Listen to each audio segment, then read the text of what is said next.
In the amber glow of the restaurant, George, a single father desperate for medication.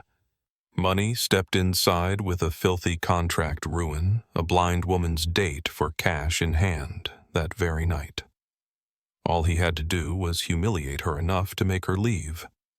But when Ingrid smiled, reached out to find the chair across from her, and said softly, "I hear you. You came." George felt a chill down his spine because her voice sounded exactly like the person he once swore he would never hurt. George Brennan was 34 years old and had been barely surviving for the last 3 years. His apartment sat on the 4th floor of a building where the walls had long since stopped pretending to hold paint, where winter air crept through gaps around the windows, and where the radiator coughed more than it heated. The place smelled of old coffee and the faint medicinal tang of his son's breathing treatments. Finn was 7, small for his age, with eyes too serious for a child. He spent most nights propped up against pillows because lying flat made his asthma worse. The nebulizer sat on the bedside table like a permanent fixture, its plastic mask worn soft from use. George had learned to measure time by the sound of Finn's breathing, the wheeze that meant trouble was coming, the silence that meant he needed to wake up and check, the steady rhythm that meant, for now, they were okay. But okay was expensive.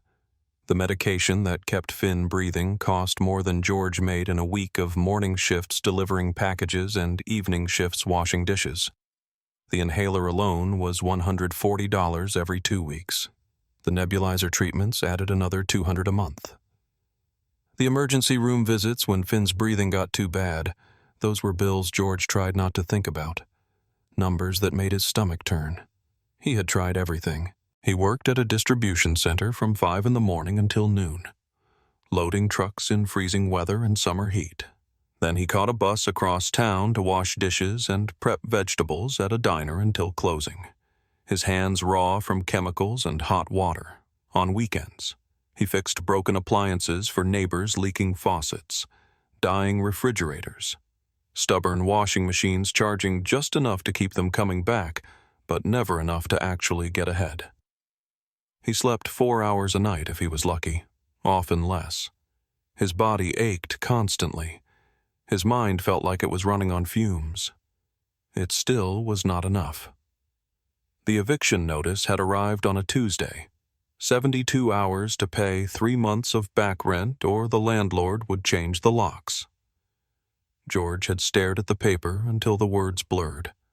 Doing math he already knew would not work. Even if he sold everything they owned, he would still be short. And winter was coming. Finn could not sleep in a car when the temperature dropped below freezing. That was when his phone rang with a number he did not recognize. Ingrid Walsh lived alone in a modest apartment 6 blocks from the public library where she worked. She had been blind since she was 18, the result of a car accident that took her sight but left her with something else, an acute awareness of the world through sound. Texture. And the subtle shifts in air pressure that sighted people never noticed. She knew when someone was lying by the catch in their breath, the micro pause before they spoke. She could tell if a person was nervous by the shuffle of their feet, the rustle of fabric as they fidgeted. She navigated her neighborhood by memory, and the echo of her white cane against different surfaces, the hollow sound of wood, the solid thump of concrete, the soft absorption of grass. She could identify people by their footsteps. Audrey walked quickly, her heels clicking with purpose. The mailman dragged his left foot slightly. The teenager upstairs took the stairs 2 at a time. The world was not dark to Ingrid. It was full of texture and rhythm and information that most people ignored. She had learned to read it like a language. At 32, Ingrid had built a life that required no pity. She cataloged books by running her fingers over braille labels and listening to automated scanners. She helped patrons find what they needed by knowing the library's layout better than people who could see it. She occasionally led audiobook discussion groups, and people came back because she asked good questions and really listened to the answers. She had friends. She had routines. She had a small balcony garden where she grew herbs by touch and smell, distinguishing basil from mint by the shape of the leaves and the oils on her fingers.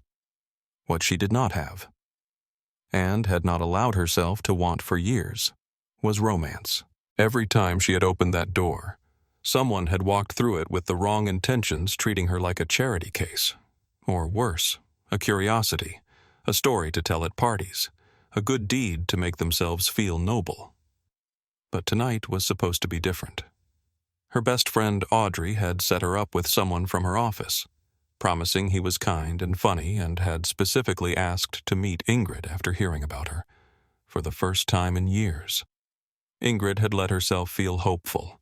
She had chosen her clothes carefully, practiced her smile in the mirror even though she could not see it, and told herself that maybe, just maybe, she deserved this chance at happiness. Clinton Thorne had money, power, and a pathological need for control. At 38, he had built a commercial real estate portfolio that made him wealthy enough to buy almost anything he wanted. The problem was Ingrid. He had pursued her 2 years ago with flowers and expensive dinners and the kind of attention that felt flattering until it became suffocating. When she politely declined a 4th date, he had called her ungrateful. When she blocked his number, he showed up at the library. When her supervisor asked him to leave, he made a donation large enough that the library board pressured Ingrid to reconsider. She had not reconsidered. She had stood in the director's office and said clearly that no amount of money would make her date someone who made her feel unsafe. Clinton had smiled and left, but he did not forget. To Clinton, rejection was not an answer, it was a challenge. If Ingrid would not choose him, then she would choose no one. He had the resources to make that happen. All he needed was the right kind of desperate person, someone who would do the dirty work while Clinton kept his hands clean. George met him in a grocery store parking lot on a Wednesday night. Rain misted the windshields of parked cars, and the overhead lights made everything look sickly yellow. Clinton arrived in a black sedan, dressed like he was on his way to a business meeting. He did not shake George's hand. He just held out an envelope. Inside was $500 in cash. "That is half," Clinton said. His voice was smooth, almost pleasant. "You get the other half when it is done." George's hands shook as he held the money. $1,000. Enough for rent. Enough for Finn's medication for 2 months. Enough to breathe for just a little while. "What do you want me to do?" George heard himself ask. Clinton pulled out his phone and showed George a photo of a woman.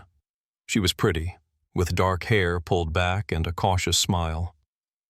"Her name is Ingrid Walsh. She has a date tomorrow night at Marcello's on 5th Street. 7 o'clock. You are going to be that date." George stared at the screen. "I do not understand." "She is blind," Clinton said, as if that explained everything. "She will not know you are not the person she is expecting. All you have to do is show up. Be unpleasant enough that she leaves, and make sure she feels humiliated enough that she does not try dating again for a very long time." George felt sick. "Why would you want? That is not your concern." Clinton's smile did not reach his eyes. "What should concern you is that I know your son is Finn Brennan. I know he has an appointment at Children's Hospital next Tuesday. I know your landlord is Victor Castillo, and you owe him $2,100. I know you cannot afford to say no." The threat was delivered so casually it took George a moment to understand he was being blackmailed into compliance. Clinton had researched him, followed him, knew exactly where to apply pressure. "I do not have to touch her," George said, trying to find a line he would not cross. "No touching," Clinton agreed. "Just words. Make her feel small. Make her regret coming. That is all." George looked at the envelope in his hands. $500. Half of what Finn needed. Half of what would keep them from sleeping in his car. He thought about his son's frightened face during his last asthma attack. The way Finn had clutched George's shirt and wheezed. "I cannot breathe." Dad. Okay, George whispered. The word tasted like ash. Clinton handed him a piece of paper with the details. 7 o'clock tomorrow. Do not be late. And George, he leaned closer. If you try to warn her or back out, I will make sure you regret it. George walked to his car in the rain, the envelope heavy in his jacket pocket. He told himself he was doing this for Finn. He told himself he had no choice. He told himself it was just one night, one woman who would never know his real name. But when he got home and looked at his sleeping son, he could not shake the feeling that he had just sold something he would never get back. Ingrid arrived at Marcello's at 6:45. Audrey had dropped her off with a tight hug and a whispered, "You deserve this." Ingrid had smiled and nodded, but her stomach was a knot of nerves. She used her cane to find the door, the tip tapping against the brass kickplate before she felt for the handle. She pushed it open and let the warm air and soft music wash over her. The restaurant smelled like garlic and fresh bread, and something sweet she could not quite identify. Red wine, maybe, or roses. The hostess greeted her kindly young voice, probably early 20s, and led her to a table by the window. Ingrid could feel the cool air radiating from the glass. She sat down carefully, positioning her cane against the table leg where she would not forget it, where no passing server would trip over it. The chair was upholstered, slightly worn. The table was smooth wood with a cloth runner down the center. Ingrid ordered water, the cheapest thing on the menu, because she did not want to make anyone uncomfortable if her date did not show, did not want to seem presumptuous and focused on steadying her breathing. She could hear other diners talking, a couple arguing softly to her left, a group celebrating something to her right birthday. Maybe, from the laughter, she heard the clink of silverware, the hiss of something cooking in the kitchen, the swing of the door as servers moved in and out. She ran her fingers along the edge of the menu, feeling the embossed letters she could not read, and reminded herself that she belonged here just as much as anyone else, that she had every right to hope. At 7 o'clock. She heard footsteps approaching, steady, deliberate. A chair scraped against the floor. "I hear you," she said, turning toward the sound and smiling. "You came." There was a pause, then a man's voice, lower than she had expected. "Yeah, I am here." Something in his tone made her hesitate, not unkind, exactly, but strained, like he was forcing the words out. Ingrid told herself she was being paranoid. First date nerves affected everyone. "I'm glad," she said. "I was a little worried I would be sitting here alone all night." George looked at the woman across from him and felt his resolve crack. She was nervous, he could see it in the way her hands gripped the edge of the table, the way she tilted her head slightly as if listening for reassurance. She was trying so hard to seem confident, and it was breaking his heart. He thought of Clinton's instructions. Make her feel small, make her leave. He thought of Finn, wheezing in the dark. "Yeah, well," George said, his voice coming out rougher than he intended. "I almost did not come." Ingrid's smile faltered. "Oh, busy day." George signaled the waiter and ordered the most expensive appetizer on the menu without asking what Ingrid wanted. It was a small cruelty, but it was a start. "You work at a library, right?" "Yes," Ingrid said. She sounded relieved to have something normal to talk about. "I have been there for 6 years. I mostly handle cataloging and help with the audiobook collection." "Huh." George forced himself to sound unimpressed. "That is nice, I guess. So you just sit around and listen to books all day?" The lightness in Ingrid's posture shifted. Her smile stayed in place, but it no longer reached her voice. "It is a bit more complicated than that. But yes, I work with audio formats. George hated himself. He pressed on. Must be easy work. I mean, how hard can it be? Ingrid set down her water glass with a soft click. She was quiet for a moment, and George realized she was not looking at him. Of course she was not looking at him, but her face was turned in his direction with an intensity that made him feel exposed. You sound like you are reading from a script, she said quietly. George froze. What? Your tone, your words, they do not match your breathing. Ingrid leaned forward slightly. A lot of people think that because I cannot see, I cannot tell when someone is lying, but I can hear it, in the pauses, in the rhythm. You are trying very hard to sound cruel, but you are not cruel. So what is really happening here? George felt sweat prick at his hairline. This was not how it was supposed to go. She was supposed to be hurt and leave. She was not supposed to see through him. I do not know what you are talking about, he said, but his voice wavered. Ingrid tilted her head.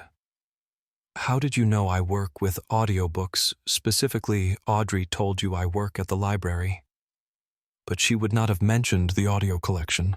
That is too specific, unless someone gave you information about me. George's mind raced. He had slipped. Clinton had told him too much, and he had used it without thinking.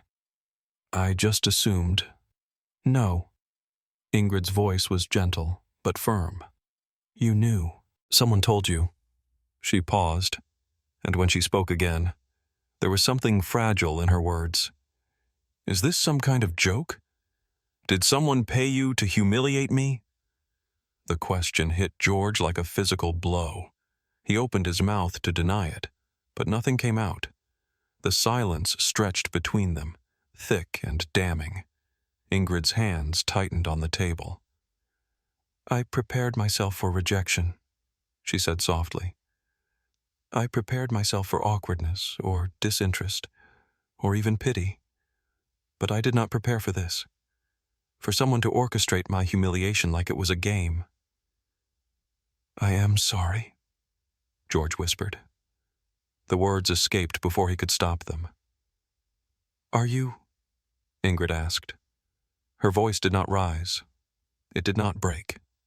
It just carried the weight of every time she had been underestimated, dismissed, or hurt. Or are you just sorry you got caught? George felt something inside him collapse. He pushed the envelope of cash across the table.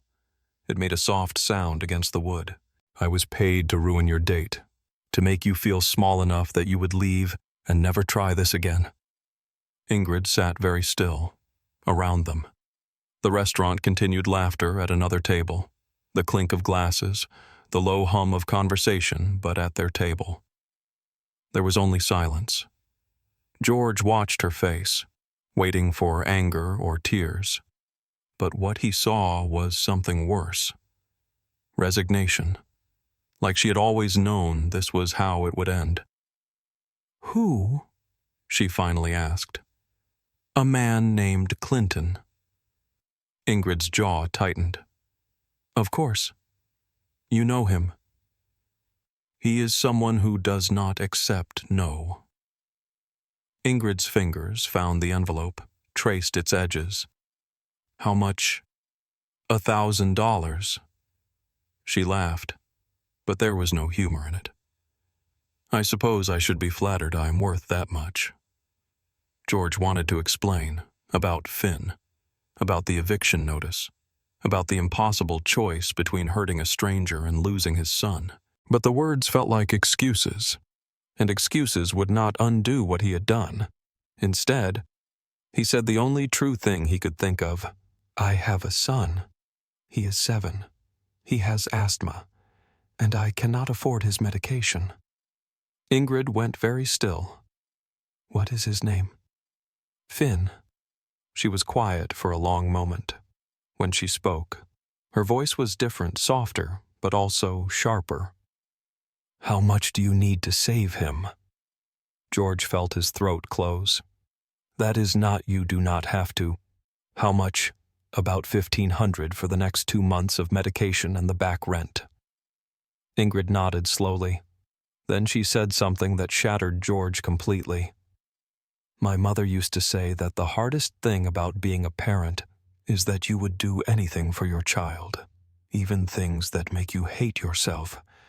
She said it right before she made a choice she thought would save me. Ingrid's voice cracked. It did not. But I understood why she tried. George recognized the cadence of those words. His own mother had said something almost identical to him when he was 12, when she had taken a job she despised to keep him fed. He had not thought about that in years, but hearing it now, in Ingrid's voice, made him feel like he was falling. I am so sorry, he said again, and this time he meant it with every broken piece of himself. Ingrid pushed the envelope back toward him. I do not want to buy your redemption. That is not how this works. Then what? I want you to do something for me. Ingrid leaned forward. Clinton has done this before. Not exactly like this, but close. He has found ways to make me feel small, to isolate me, to punish me for rejecting him. If you truly want to make this right, then help me stop him. George stared at her. How? He trusts you right now. He thinks you did what he asked. Call him. Tell him it worked. When he meets you to pay the rest, record him. Let him say what he really thinks about me, about what he had you do. Let him admit to stalking me, threatening me, trying to control me. Then we take that evidence and make sure he cannot do this to anyone else. It was risky. Clinton had already threatened George once. If he found out George had turned on him, there was no telling what he would do. But George looked at Ingrid, at her straight spine and steady voice, and realized she was offering him something more valuable than money. She was offering him a chance to be someone Finn could be proud of. Okay, George said. I will do it. Ingrid extended her hand across the table. George took it. Her grip was firm and warm, and for the first time that night, he did not feel like he was drowning. George called Clinton from the parking lot. His hands shook as he pressed the number, and he had to clear his throat twice before he could speak. It is done, he said when Clinton answered. She left. She was crying. There was a pause, then Clinton's voice, smooth and satisfied. Good. Where are you? Still at the restaurant. Meet me at the warehouse on Archer Street in 30 minutes. You know the one by the old factory? George knew it. A place with no cameras, no witnesses. I will be there. He hung up and looked at Ingrid, who was standing near her friend Audrey's car. Audrey had arrived within minutes of Ingrid's call, and now she stood with her arm around Ingrid's shoulders, glaring at George with the kind of protective fury that made him feel even smaller. He wants to meet in 30 minutes, George said. Alone, Ingrid nodded. Henry can help you. Henry, the owner of Marcello's. He has known me for years, and he does not trust Clinton. If you explain what is happening, he will help. George found Henry in the kitchen, a broad-shouldered man in his 50s with flour on his apron and sharp eyes that missed nothing, when George explained the situation. Henry listened without interrupting.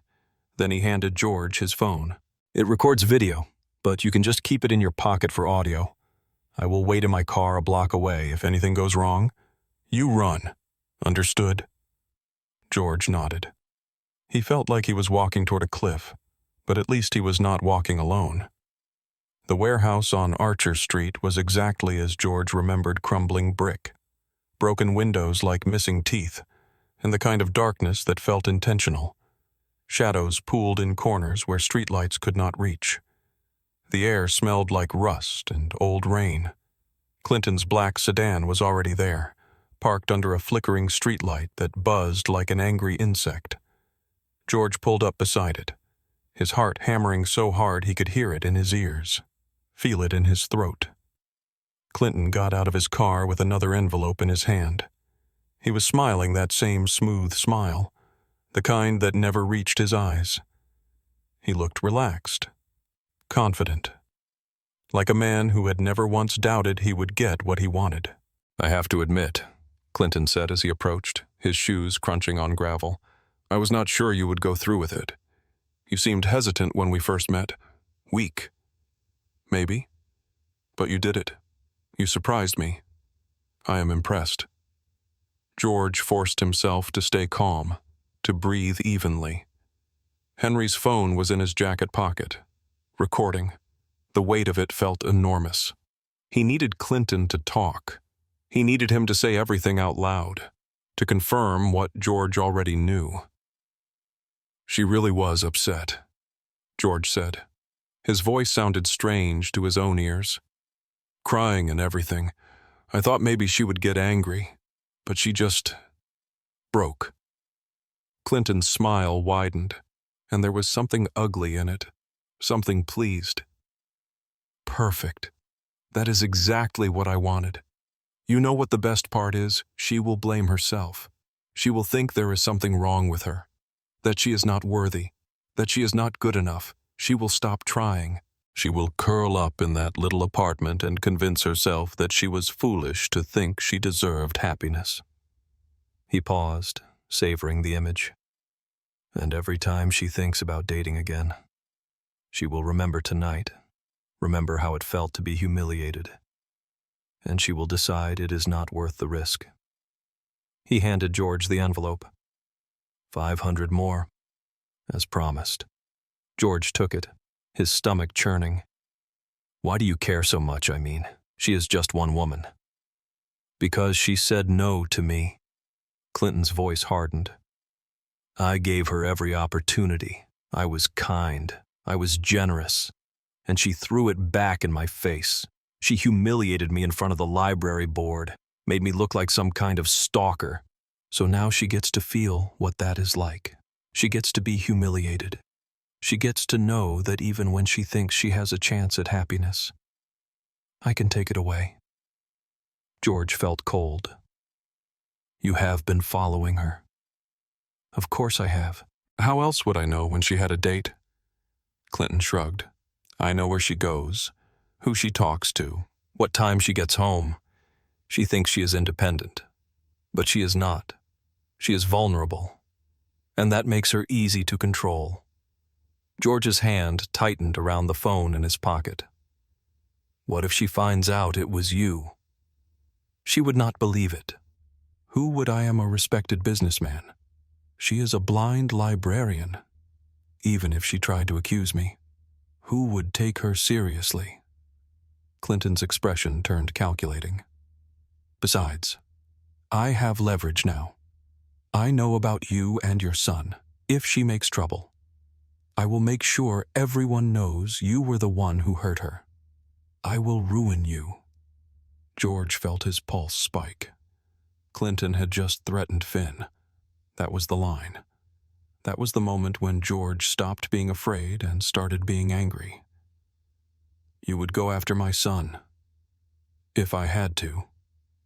Clinton shrugged. "But I do not think it will come to that.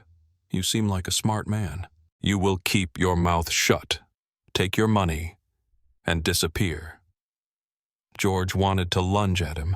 He wanted to shout that he had been recording every word, but he forced himself to stay still. He needed to get out of here safely. He needed to get this recording to Ingrid. "Yeah," George said quietly. "I understand." Clinton nodded, satisfied. "Good. Now get out of here. And George, if you ever mention this conversation to anyone, I will know, and I will find you." George drove away with shaking hands. He made it 2 blocks before he had to pull over and breathe. Henry was waiting at the corner, and George handed him the phone with fumbling fingers. "Did you get it?" Henry asked. "I got it." They drove to Audrey's apartment, where Ingrid was waiting. When George played the recording, Ingrid's face went pale. Audrey swore under her breath. Henry looked like he wanted to drive back and confront Clinton himself. "This is enough," Audrey said. She was already on her phone. "I know a lawyer who handles harassment cases, and I am calling the police." George felt the weight of the last few days crash down on him all at once. He had done it. He had gotten the evidence. But as the adrenaline faded, reality set in. Clinton had resources, lawyers, influence, and George had just made himself a target. "He is going to come after me," George said. Ingrid turned toward him. "Then we make sure the recording gets to the right people before he can." Over the next 2 days, everything happened fast. Audrey's lawyer friend took the recording and filed for a restraining order. The police opened an investigation into Clinton's harassment and stalking. The library board was notified. And Clinton, realizing he had been recorded, began making calls to his own lawyers. But Clinton's fury had consequences for George. Within 24 hours, George lost his job at the distribution center. The official reason was budget cuts, but George knew better. Clinton had made a call. By the end of the week, the diner let him go too. Same excuse, same invisible hand. The eviction notice became a final warning. George packed what little they owned into garbage bags and moved Finn into his car. It was November, and the nights were getting cold. Finn's asthma got worse. George used the last of the money from Clinton to buy medication. But it would not last. He was out of options, out of time, and out of hope. That was when Ingrid found him. She arrived at the parking lot where George had been sleeping with Finn, guided by Audrey. It was a 24-hour grocery store lot, one of the few places security did not immediately chase them away. George was sitting in the driver's seat, windows cracked despite the cold because Finn needed fresh air, watching his son sleep in the back with a blanket tucked around him and a donated stuffed animal clutched in his small hands. The boy's breathing was labored even in sleep, a soft wheeze on every exhale.